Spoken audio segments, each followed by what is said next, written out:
con gái anh đây. Lại giỏi đi. Anh nhớ em nhớ rất nhiều. Con gái anh đợi. Giọt nước mắt tuôn rơi rơi ướt trên môi. Trái tim anh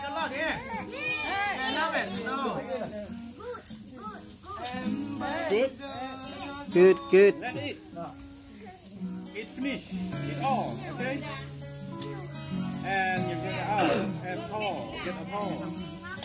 And then you can play something. Or you can go to work. And go to school. But now you want to go. You need to call you 19 now. anh nhớ em nhớ rất nhiều. Con gái anh đã yêu anh không gì tránh son đâu. Nước mắt rơi nơi em chào tình yêu đó chỉ cho người. Anh em xem như lá cây kẻ thơm. Giọt nước mắt tuôn rơi rơi ướt trên bụng tình. Trái tim ai đơn phương yêu em vậy sao? Vì sao trôi an bình với cơn đau xa rời. Chỉ có em mới khiến tim anh lệch đau. Vì em thôi nước mắt anh không ngừng rơi. Em bây giờ xa xôi.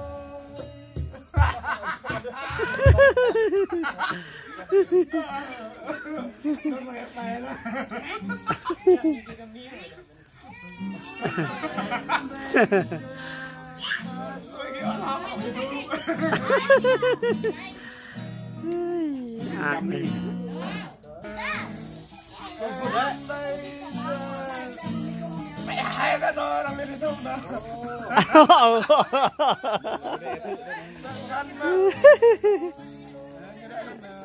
Là bắt đầu hạ ra này nè. Cầm ra ha. Trong bóng đêm anh đơn côi và anh khóc khi nhớ người. Ôi sao tình đời lắm chúa cay. Giọt nước mắt tuôn rơi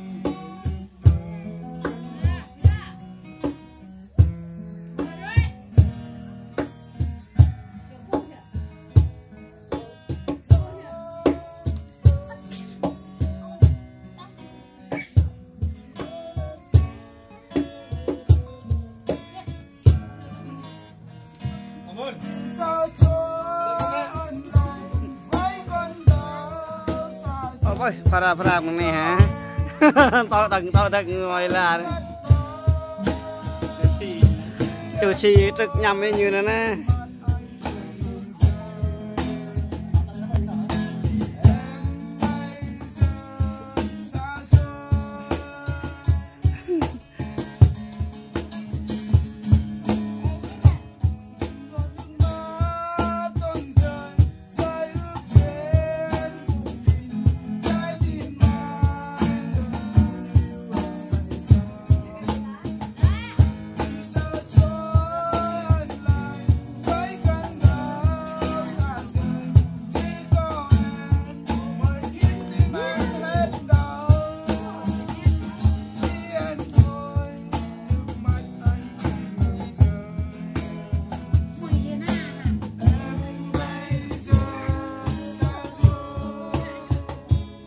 Năng ngồi con nhâm hết đây. Năng ngồi con nhâm hết kia bay. Quả này bình khăn da sao hả năng này.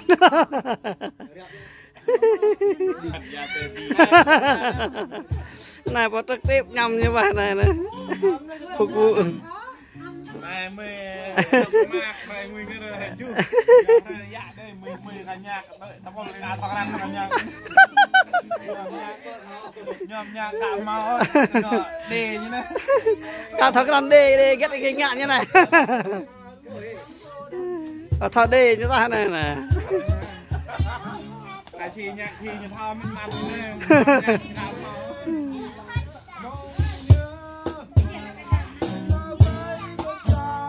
Nè tiếp tục miền này này.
Chuyện ra hàng nhá là cả thợ pi ở chuyện hàng nhá này.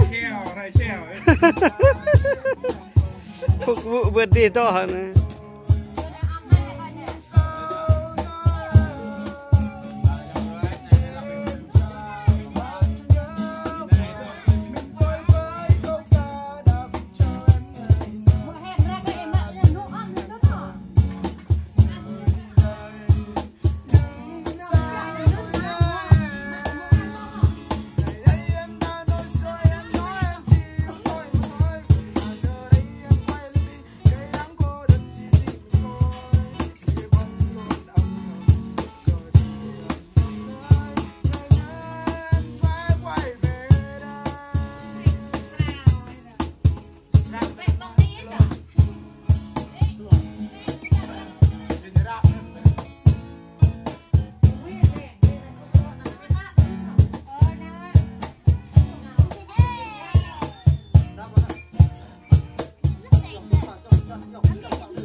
Ha ha ha ha.